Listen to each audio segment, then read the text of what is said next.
Kita semua pernah kan ngerasain ambisi yang bikin kita jadi ngebanding-bandingin diri terus? Nah, kali ini kita akan coba kupas tuntas. Berapa sih harga sesungguhnya dari ambisi semacam itu? Dan gimana caranya menemukan jalan yang lebih sehat untuk maju? Oke, coba deh kita bayangin situasi ini yang kayaknya sering banget kita alamin, ya kan? Rasanya lekit yang muncul tiba-tiba pas kita ngelihat pencapaian orang lain. Perasaan ini muncul nyaris tanpa kita sadari. Nah, perasaan inilah yang menurut penulis Miroslav Volf jadi semacam pintu masuk ke sebuah penyakit budaya. Penyakit yang dibangun di atas satu jenis ambisi yang sangat spesifik. Menurut Volf, dorongan ini tuh ada di mana-mana. Coba deh lihat di media sosial, di kantor, bahkan di sekolah. Ini tuh pola pikir yang ngasih tahu kita kalau nilai kita itu bukan dari siapa kita, tapi ya dari posisi kita dibandingin orang lain. Nah, disinilah bagian yang menarik banget. Volf ngebedain ini dengan ambisi lain yang jauh lebih sehat. Ini nih bedanya yang paling mendasar. Kalau kita ngejar superioritas, harga diri kita tuh jadi rapuh banget kan? Selalu tergantung sama siapa yang ada di sekitar kita. Tapi kalau kita ngejar keunggulan, itu soal perjalanan ke dalam diri. Jadi ini bukan cuma soal dua jenis ambisi, tapi dua fondasi hidup yang beda banget. Dan dampak dari budaya banding-bandingin ini tuh nyata banget. Pendidikan yang harusnya soal belajar, malah jadi ajang rebutan status, bukan lagi pembelajaran sejati. Politik yang harusnya buat ngelayanin, malah jadi arena dominasi. Wah, ini kayak penyakit yang rusak dari dalam.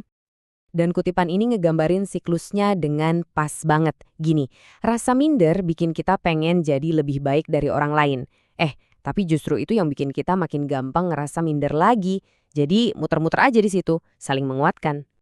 Buat ngelihat ambisi ini dalam bentuk paling ekstrimnya, Volf ngajak kita nengok ke sebuah karakter sastra klasik, setan dari karyanya Milton, Paradise Lost. Jadi, pemberontakan setan ini bukan cuma soal kekuasaan, ini lebih ke dia nggak tahan kalau ada yang posisinya di atas dia. Ambisi buat jadi yang paling tinggi itu ngalahin segalanya. Dan inilah harga paling mahal dari ambisi buat jadi superior. Kita ciptain neraka kita sendiri, bukan neraka api ya, tapi penjara dalam pikiran kita sendiri, yang terus-terusan nyiksa kita pakai perbandingan dan rasa nggak pernah cukup. Dan ini dia pilihan terakhirnya yang paling parah.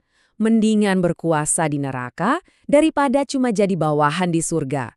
Ini nunjukin betapa kuatnya jebakan superioritas itu. Oke, jadi kalau jebakan superioritas itu ngerusak banget, ada jalan keluarnya nggak sih? Tentu ada. Yuk, kita lihat cara lain yang sama sekali beda buat memaknai ambisi. Filsuf Kierkegaard ngasih kita gambaran lain yang kuat banget. Seekor bunga lili yang tadinya happy-happy aja sama keunikannya sendiri, sampai akhirnya perbandingan datang dan ngeracunin dia dengan rasa inferior.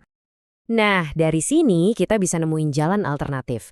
Ini bukan soal buang ambisi loh ya, tapi ngubah arahnya. Ada 3 langkah praktis nih buat keluar dari jebakan perbandingan. Intinya simple banget sebetulnya. Ini soal ngegeser sumber harga diri kita.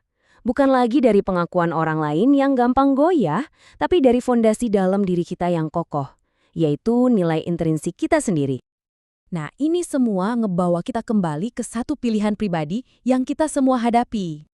Ujung-ujungnya, pilihannya cuma 2. Hidup yang diukur pakai standar orang lain atau hidup yang diukur pakai potensi diri kita sendiri. Kita mau terus lari di lintasannya orang lain atau kita mau nemuin dan jalanin jalur kita sendiri buat jadi versi terbaik dari diri kita? Nah, pertanyaan ini kami serahkan kepada Anda untuk direnungkan. Apa sih yang sebenarnya lagi Anda perjuangkan?